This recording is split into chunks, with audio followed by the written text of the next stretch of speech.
ಕರ್ನಾಟಕದ 3 ಕ್ಷೇತ್ರಗಳ ಉಪಚುನಾವಣೆ ಚನ್ನಪಟ್ಟಣ, ಶಿಗ್ಗಾವಿ ಹಾಗೂ ಸಂಡೂರು.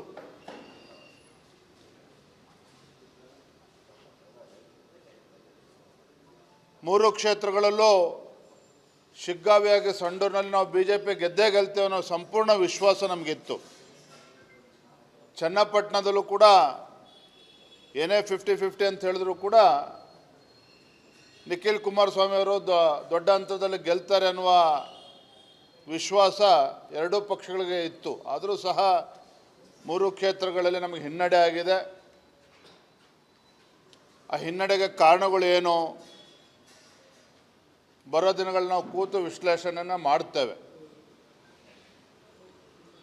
ಆದರೆ ಮತದಾರರು ನಾವು ಕೂಡ ತಿದ್ಕೊಂಡು ಹೋಗಬೇಕು ಅನ್ನೋ ಸ್ಪಷ್ಟ ಸಂದೇಶವನ್ನಂತೂ ಕೊಟ್ಟಿದ್ದಾರೆ. ಬರೋ ದಿನದಲ್ಲಿ ಎಲ್ಲವನ್ನು ಕೂಡ ಸರಿಪಡಿಸ್ಕೊಳ್ತಕ್ಕಂಥ ಕೆಲಸ ನಾವು ಮಾಡ್ತೇವೆ. ಚನ್ನಪಟ್ಟಣದಲ್ಲಿ ಸರ್ ಇಷ್ಟೆಲ್ಲ ಒಗ್ಗಟ್ಟಿನ ಹೋರಾಟ ಪರಿಶ್ರಮ ಎಲ್ಲ ಆದರೂ ಕೂಡ ಜೆಡಿಎಸ್ ಕಾರ್ಯಕರ್ತರು ಬಿಜೆಪಿ ಕಾರ್ಯಕರ್ತರು ಎಲ್ಲ ಅಷ್ಟು ಪರಿಶ್ರಮ ಆದರೂ ಕೂಡ ಏನು ಕಾರಣ ಅನಿಸುತ್ತೆ ನಿಮಗೆ ಸೋಲಿಗೆ? ಫಲಿತಾಂಶ ಬಂದು ಇನ್ನೂ 1 ತಾಸು ಆಗಿದೆ ಅಷ್ಟೇ. ಸೋಲಿಗೆ ಏನು ಕಾರಣಗಳು ಖಂಡಿತ ಇರ್ತದೆ, ನಿಶ್ಚಿತವಾಗಿ ಕಾರಣಗಳು ಇದ್ದೇ ಇರ್ತದೆ. ಗೆದ್ದಾಗಲೂ ಕೂಡ ಕಾರಣಗಳು ಇರ್ತದೆ, ಸೋತಾಗ ಇನ್ನೂ ಹೆಚ್ಚು ಕಾರಣಗಳು ಇರ್ತದೆ. ಆದರೆ ಕಾರಣಗಳೇನು ಅಂತೇಳಿ ಎರಡೂ ಪಕ್ಷದ ಮುಖಂಡರು ಕೂತು ವಿಮರ್ಶನ ಮಾಡಬೇಕಾಗ್ತದೆ. ಮುಂದಿನ ದಿನಗಳಲ್ಲಿ ನಾವು ಕೂತು ಚರ್ಚೆನ ಮಾಡ್ತೇವೆ ಎರಡೂ ಪಕ್ಷಗಳು.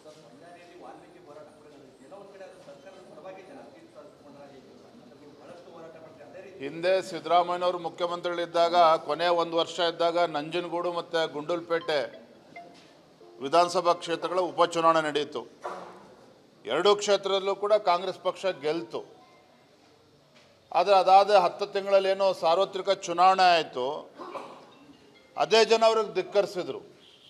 ಹಾಗಾಗಿ ಹೋರಾಟ ಬೇರೆ, ಚುನಾವಣೆ ಫಲಿತಾಂಶ ಬೇರೆ. ಹಾಗಾದರೆ ವಾಲ್ಮೀಕಿ ಅಭಿವೃದ್ಧಿ ನಿಗಮದಲ್ಲಿ ಹಣ ಲೂಟಿ ಮಾಡಲಿಲ್ವ ಹಂಗಾರೆ ಕಾಂಗ್ರೆಸ್ ಪಕ್ಷದವರು? ಸಿದ್ದರಾಮಯ್ಯನವರು ಭ್ರಷ್ಟಾಚಾರದಲ್ಲಿ ಅವರು ಆರೋಪಿ ನಂಬರ್ 1 ಅಂತೇಳಿ ಇವತ್ತು ಕೋರ್ಟ್ ಹೇಳಿಲ್ವ? ಹಾಗಾದರೆ FIR ರಿಜಿಸ್ಟರ್ ಆಗಿಲ್ವ? ಹಾಗಾದರೆ ನಾವು ಸುಳ್ಳು ಹೇಳ್ತಾ ಇದ್ದೀವ?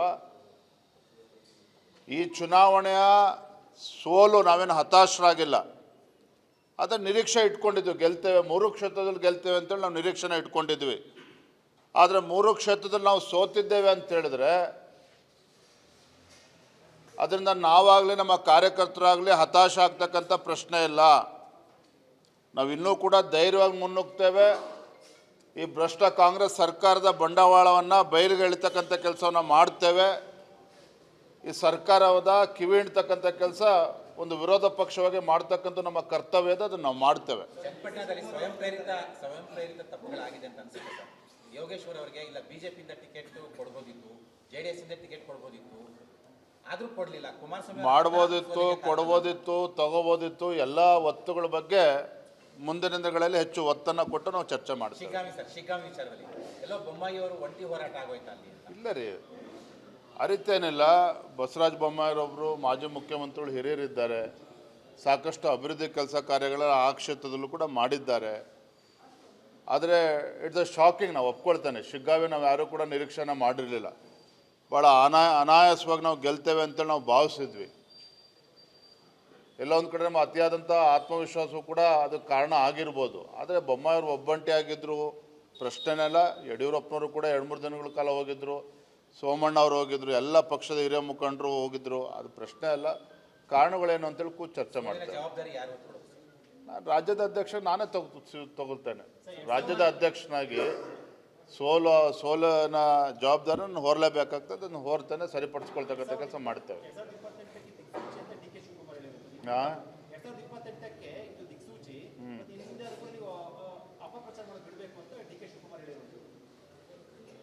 ಬೆಳಗಾವಿ ಅಧಿವೇಶನದಲ್ಲಿ ಮಾತನಾಡ್ತೇನೆ. ಯಾವನ ಅಪಪ್ರಚಾರ ಮಾಡ್ತಾ ಇದ್ದಾರೆ. 97 ಕೋಟಿ 187 ಕೋಟಿ ಲೂಟಿ ಹೊಡೆದು ನಿಮ್ಮ ಮಂತ್ರಿ ಜೈಲು ಹೋಗಿದ್ದು ಸುಳ್ಳಾಗಾದರೆ, ವಾಲ್ಮೀಕಿ ಅಭಿವೃದ್ಧಿ ನಿಗಮದಲ್ಲಿ ಹಣ ಲೂಟಿ ಮಾಡಿರ್ತಕ್ಕಂಥದ್ದು ಸುಳ್ಳಾಗಾದರೆ, ಸ್ವತಃ ಮುಖ್ಯಮಂತ್ರಿಗಳು ಒಪ್ಕೊಂಡಿದ್ದಾರಲ್ರಿ ಸದನದಲ್ಲಿ. ಮೈಸೂರು ಮೂಢ ಹಗರಣದಲ್ಲಿ ಏನೋ ನಾವು ತಪ್ಪೇ ಮಾಡಿಲ್ಲ ಅಂತ ಹೇಳ್ತಾಯಿದ್ರು. 14 ನಿವೇಶನಗಳನ್ನು ಯಾಕೆ ಸಿದ್ದರಾಮಯ್ಯನವ್ರ ಧರ್ಮಪತ್ನಿಯವರು ಮುಖ್ಯಮಂತ್ರಿ ಮನೆಯಲ್ಲೇ ಕೂತ್ಕೊಂಡು ಪತ್ರ ಬರೆದ್ರಾಗಾದರೆ, ತಪ್ಪು ಮಾಡಿಲ್ಲ ಅಂತ ಹೇಳಿದ್ರೆ ಯಾಕೆ ನಿವೇಶನಗಳನ್ನು ವಾಪಸ್ ಕೊಟ್ಟರಾಗಾದರೆ? ಭಾರತೀಯ ಜನತಾ ಪಾರ್ಟಿ ಮುಖ್ಯಮಂತ್ರಿನಾಗಲಿ ಅವ್ರನ್ನ ಯಾರನ್ನೂ ಕೂಡ ತೇಜೋವಧೆ ಮಾಡ್ತಕ್ಕಂಥ ಕೆಲಸ ಮಾಡ್ತಾ ಇಲ್ಲ. ಏನು ಇವತ್ತು ಭ್ರಷ್ಟಾಚಾರ ಮಾಡಿದ್ದಾರೆ, ಭ್ರಷ್ಟಾಚಾರವನ್ನು ಜನರ ಮುಂದೆ ಇಡ್ತಕ್ಕಂಥ ಕೆಲಸ ನಾವು ಮಾಡಿದ್ದೇವೆ. ವಾಲ್ಮೀಕಿ ಅಭಿವೃದ್ಧಿ ನಿಗಮದಲ್ಲೂ ಕೂಡ ಹಗರಣ ಆಗಿದೆ. ಆ ಸಮುದಾಯಕ್ಕೆ ಕಾಂಗ್ರೆಸ್ ಸರ್ಕಾರದವರು ಅನ್ಯಾಯ ಮಾಡಿದ್ದಾರೆ. ಮೈಸೂರಿನ ಮೂಡ ಹಗರಣದಲ್ಲೂ ಕೂಡ ಅಲ್ಲಿ ಸೈಟನ್ನು ಲೂಟಿ ಮಾಡ್ತಕ್ಕಂಥ ಕೆಲಸ ಮಾಡಿದ್ದಾರೆ. ಇದರ ಸೈಟಾಗಿ ವಾಪಸ್ ಹಿಂದಿರುಗಿಸ್ತಾ ಇದ್ದಾರೆ ಹಾಗಾದರೆ ಮುಖ್ಯಮಂತ್ರಿಗಳು. ಹಾಗಾಗಿ ನಾವು ಕೇವಲ ಆರೋಪವನ್ನು ಮಾಡ್ತಾ ಇಲ್ಲ, ಇವತ್ತು ಆರೋಪಗಳು ಎಲ್ಲವೂ ಕೂಡ ರುಜುವಾತಾಗಿದೆ.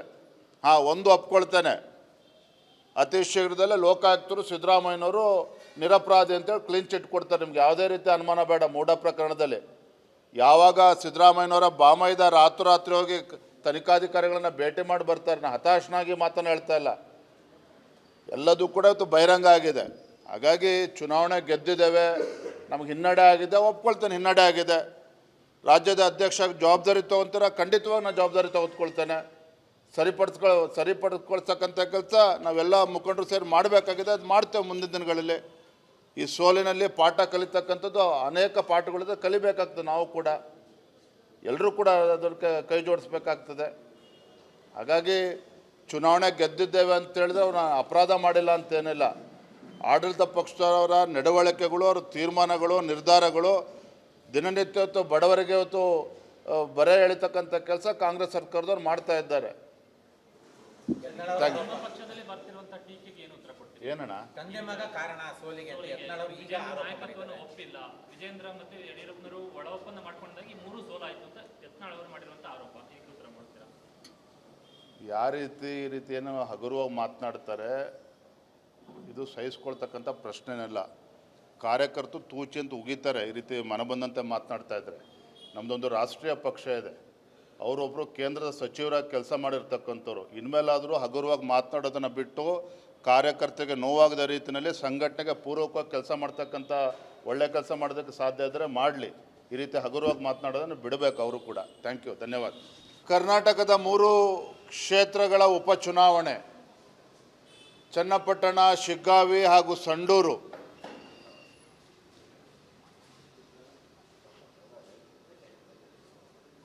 ಮೂರು ಕ್ಷೇತ್ರಗಳಲ್ಲೂ ಶಿಗ್ಗಾವಿಯಾಗಿ ಸಂಡೂರಿನಲ್ಲಿ ನಾವು BJP ಗೆದ್ದೇ ಗೆಲ್ತೇವೆ ಅನ್ನೋ ಸಂಪೂರ್ಣ ವಿಶ್ವಾಸ ನಮಗಿತ್ತು.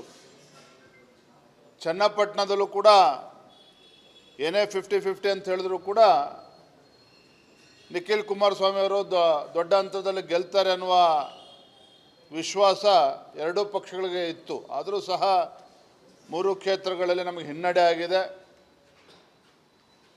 ಆ ಹಿನ್ನಡೆಗೆ ಕಾರಣಗಳು ಏನು, ಬರೋ ದಿನಗಳಲ್ಲಿ ನಾವು ಕೂತು ವಿಶ್ಲೇಷಣೆಯನ್ನು ಮಾಡ್ತೇವೆ. ಆದರೆ ಮತದಾರರು ನಾವು ಕೂಡ ತಿದ್ಕೊಂಡು ಹೋಗಬೇಕು ಅನ್ನೋ ಸ್ಪಷ್ಟ ಸಂದೇಶವನ್ನಂತೂ ಕೊಟ್ಟಿದ್ದಾರೆ. ಅದು ಬರೋ ದಿನದಲ್ಲಿ ಎಲ್ಲವನ್ನು ಕೂಡ ಸರಿಪಡಿಸ್ಕೊಳ್ತಕ್ಕಂಥ ಕೆಲಸ ನಾವು ಮಾಡ್ತೇವೆ. ಚನ್ನಪಟ್ಟಣದಲ್ಲಿ ಸರ್ ಅಷ್ಟೆಲ್ಲ ಒಗ್ಗಟ್ಟಿನ ಹೋರಾಟ ಪರಿಶ್ರಮ ಎಲ್ಲ ಆದರೂ ಕೂಡ JDS ಕಾರ್ಯಕರ್ತರು BJP ಕಾರ್ಯಕರ್ತರು ಎಲ್ಲ ಅಷ್ಟು ಪರಿಶ್ರಮ ಆದರೂ ಕೂಡ ಏನು ಕಾರಣ ಅನಿಸುತ್ತೆ ನಿಮಗೆ ಸೋಲಿಗೆ?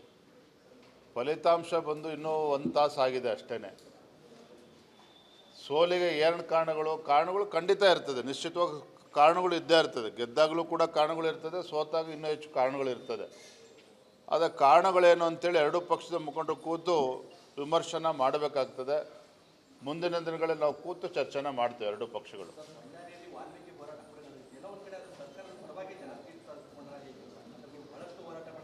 ಹಿಂದೆ ಸಿದ್ದರಾಮಯ್ಯನವರು ಮುಖ್ಯಮಂತ್ರಿಗಳಿದ್ದಾಗ ಕೊನೆ 1 ವರ್ಷ ಇದ್ದಾಗ ನಂಜನಗೂಡು ಮತ್ತು ಗುಂಡೂಲ್ಪೇಟೆ ವಿಧಾನಸಭಾ ಕ್ಷೇತ್ರಗಳ ಉಪಚುನಾವಣೆ ನಡೆಯಿತು. ಎರಡೂ ಕ್ಷೇತ್ರದಲ್ಲೂ ಕೂಡ ಕಾಂಗ್ರೆಸ್ ಪಕ್ಷ ಗೆಲ್ತು. ಆದರೆ ಅದಾದ 10 ತಿಂಗಳಲ್ಲಿ ಏನೋ ಸಾರ್ವತ್ರಿಕ ಚುನಾವಣೆ ಆಯಿತು, ಅದೇ ಜನ ಅವ್ರಿಗೆ ಧಿಕ್ಕರಿಸಿದ್ರು. ಹಾಗಾಗಿ ಹೋರಾಟ ಬೇರೆ, ಚುನಾವಣೆ ಫಲಿತಾಂಶ ಬೇರೆ. ಹಾಗಾದರೆ ವಾಲ್ಮೀಕಿ ಅಭಿವೃದ್ಧಿ ನಿಗಮದಲ್ಲಿ ಹಣ ಲೂಟಿ ಮಾಡಲಿಲ್ವ ಹಂಗಾರೆ ಕಾಂಗ್ರೆಸ್ ಪಕ್ಷದವರು? ಸಿದ್ದರಾಮಯ್ಯನವರು ಭ್ರಷ್ಟಾಚಾರದಲ್ಲಿ ಅವರ ಆರೋಪಿ ನಂಬರ್ 1 ಅಂತೇಳಿ ಇವತ್ತು ಕೋರ್ಟ್ ಹೇಳಿಲ್ವ? ಹಾಗಾದರೆ FIR ರಿಜಿಸ್ಟರ್ ಆಗಿಲ್ಲ? ಹಾಗಾದರೆ ನಾವು ಸುಳ್ಳು ಹೇಳ್ತಾ ಇದ್ದೀವ? ಈ ಚುನಾವಣೆಯ ಸೋಲು ನಾವೇನು ಹತಾಶರಾಗಿಲ್ಲ, ಅದನ್ನು ನಿರೀಕ್ಷೆ ಇಟ್ಕೊಂಡಿದ್ವಿ. ಗೆಲ್ತೇವೆ, 3 ಕ್ಷೇತ್ರದಲ್ಲಿ ಗೆಲ್ತೇವೆ ಅಂತೇಳಿ ನಾವು ನಿರೀಕ್ಷೆನ ಇಟ್ಕೊಂಡಿದ್ವಿ. ಆದರೆ 3 ಕ್ಷೇತ್ರದಲ್ಲಿ ನಾವು ಸೋತಿದ್ದೇವೆ ಅಂತ ಹೇಳಿದ್ರೆ ಅದರಿಂದ ನಾವಾಗಲಿ ನಮ್ಮ ಕಾರ್ಯಕರ್ತರಾಗಲಿ ಹತಾಶ ಆಗ್ತಕ್ಕಂಥ ಪ್ರಶ್ನೆ ಇಲ್ಲ. ನಾವು ಇನ್ನೂ ಕೂಡ ಧೈರ್ಯವಾಗಿ ಮುನ್ನುಗ್ತೇವೆ. ಈ ಭ್ರಷ್ಟ ಕಾಂಗ್ರೆಸ್ ಸರ್ಕಾರದ ಬಂಡವಾಳವನ್ನು ಬಯಲಿಗೆ ಎಳಿತಕ್ಕಂಥ ಕೆಲಸವನ್ನು ಮಾಡ್ತೇವೆ. ಈ ಸರ್ಕಾರದ ಕಿವಿ ಹಿಂಡ್ತಕ್ಕಂಥ ಕೆಲಸ ಒಂದು ವಿರೋಧ ಪಕ್ಷವಾಗಿ ಮಾಡ್ತಕ್ಕಂಥ ನಮ್ಮ ಕರ್ತವ್ಯ ಇದೆ, ಅದನ್ನು ನಾವು ಮಾಡ್ತೇವೆ. ಚನ್ನಪಟ್ಟಣದಲ್ಲಿ ಸ್ವಯಂ ಪ್ರೇರಿತ ತಪ್ಪುಗಳಾಗಿದೆ ಅಂತ ಅನ್ಸುತ್ತೆ ಸರ್. ಯೋಗೇಶ್ವರ್ ಅವರಿಗೆ ಇಲ್ಲ ಬಿಜೆಪಿಯಿಂದ ಟಿಕೆಟ್ ಕೊಡ್ಬೋದಿತ್ತು, ಜೆಡಿಎಸ್ ಇಂದ ಟಿಕೆಟ್ ಕೊಡ್ಬೋದಿತ್ತು, ಆದ್ರೂ ಕೊಡ್ಲಿಲ್ಲ. ಕುಮಾರಸ್ವಾಮಿ ಮಾಡ್ಬೋದಿತ್ತು, ಕೊಡ್ಬೋದಿತ್ತು, ತಗೋಬೋದಿತ್ತು, ಎಲ್ಲ ಒತ್ತುಗಳ ಬಗ್ಗೆ ಮುಂದಿನ ದಿನಗಳಲ್ಲಿ ಹೆಚ್ಚು ಒತ್ತನ್ನು ಕೊಟ್ಟು ನಾವು ಚರ್ಚೆ ಮಾಡ್ತೀವಿ. ಶಿಗ್ಗಾಂವಿ ವಿಚಾರದಲ್ಲಿ ಎಲ್ಲೋ ಬೊಮ್ಮಾಯಿ ಅವರು ಒಂಟಿ ಹೋರಾಟ ಆಗೋಯ್ತಾ ಅಲ್ಲಿ ಅಂತ? ಇಲ್ಲ ರೀ, ಆ ರೀತಿ ಏನಿಲ್ಲ. ಬಸವರಾಜ ಬೊಮ್ಮಾಯಿರೊಬ್ಬರು ಮಾಜಿ ಮುಖ್ಯಮಂತ್ರಿಗಳು ಹಿರಿಯರಿದ್ದಾರೆ, ಸಾಕಷ್ಟು ಅಭಿವೃದ್ಧಿ ಕೆಲಸ ಕಾರ್ಯಗಳ ಆ ಕ್ಷೇತ್ರದಲ್ಲೂ ಕೂಡ ಮಾಡಿದ್ದಾರೆ. ಆದರೆ ಇಟ್ಸ್ ಅ ಶಾಕಿಂಗ್, ನಾವು ಒಪ್ಕೊಳ್ತೇನೆ, ಶಿಗ್ಗಾವಿ ನಾವು ಯಾರೂ ಕೂಡ ನಿರೀಕ್ಷಣೆ ಮಾಡಿರಲಿಲ್ಲ. ಭಾಳ ಅನಾಯಾಸವಾಗಿ ನಾವು ಗೆಲ್ತೇವೆ ಅಂತೇಳಿ ನಾವು ಭಾವಿಸಿದ್ವಿ. ಎಲ್ಲ ಒಂದು ಕಡೆ ನಮ್ಮ ಅತಿಯಾದಂಥ ಆತ್ಮವಿಶ್ವಾಸವೂ ಕೂಡ ಅದಕ್ಕೆ ಕಾರಣ ಆಗಿರ್ಬೋದು. ಆದರೆ ಬೊಮ್ಮಾಯಿಯವರು ಒಬ್ಬಂಟಿ ಆಗಿದ್ದರು, ಪ್ರಶ್ನೆನೆಲ್ಲ. ಯಡಿಯೂರಪ್ಪನವರು ಕೂಡ 2-3 ದಿನಗಳ ಕಾಲ ಹೋಗಿದ್ದರು, ಸೋಮಣ್ಣ ಅವರು ಹೋಗಿದ್ರು, ಎಲ್ಲ ಪಕ್ಷದ ಹಿರಿಯ ಮುಖಂಡರು ಹೋಗಿದ್ರು. ಅದು ಪ್ರಶ್ನೆ ಅಲ್ಲ, ಕಾರಣಗಳೇನು ಅಂತೇಳಿ ಚರ್ಚೆ ಮಾಡ್ತೇವೆ. ಜವಾಬ್ದಾರಿ ಯಾರು? ನಾನು ರಾಜ್ಯದ ಅಧ್ಯಕ್ಷ ನಾನೇ ತಗೊಳ್ತೇನೆ. ರಾಜ್ಯದ ಅಧ್ಯಕ್ಷನಾಗಿ ಸೋಲಿನ ಜವಾಬ್ದಾರಿ ನಾನು ಹೊರಲೇಬೇಕಾಗ್ತದೆ, ಅದನ್ನು ಹೊರ್ತೇನೆ, ಸರಿಪಡಿಸ್ಕೊಳ್ತಕ್ಕಂಥ ಕೆಲಸ ಮಾಡ್ತೇವೆ. ಹಾಂ,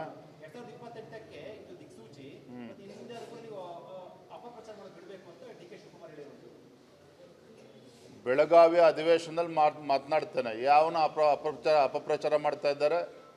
97 ಕೋಟಿ 187 ಕೋಟಿ ಲೂಟಿ ಹೊಡೆದು ನಿಮ್ಮ ಮಂತ್ರಿ ಜೈಲು ಹೋಗಿದ್ದು ಸುಳ್ಳಾಗಾದರೆ, ವಾಲ್ಮೀಕಿ ಅಭಿವೃದ್ಧಿ ನಿಗಮದಲ್ಲಿ ಹಣ ಲೂಟಿ ಮಾಡಿರ್ತಕ್ಕಂಥ ಸುಳ್ಳಾಗಾದರೆ, ಸ್ವತಃ ಮುಖ್ಯಮಂತ್ರಿಗಳು ಒಪ್ಕೊಂಡಿದ್ದಾರಲ್ರಿ ಸದನದಲ್ಲಿ.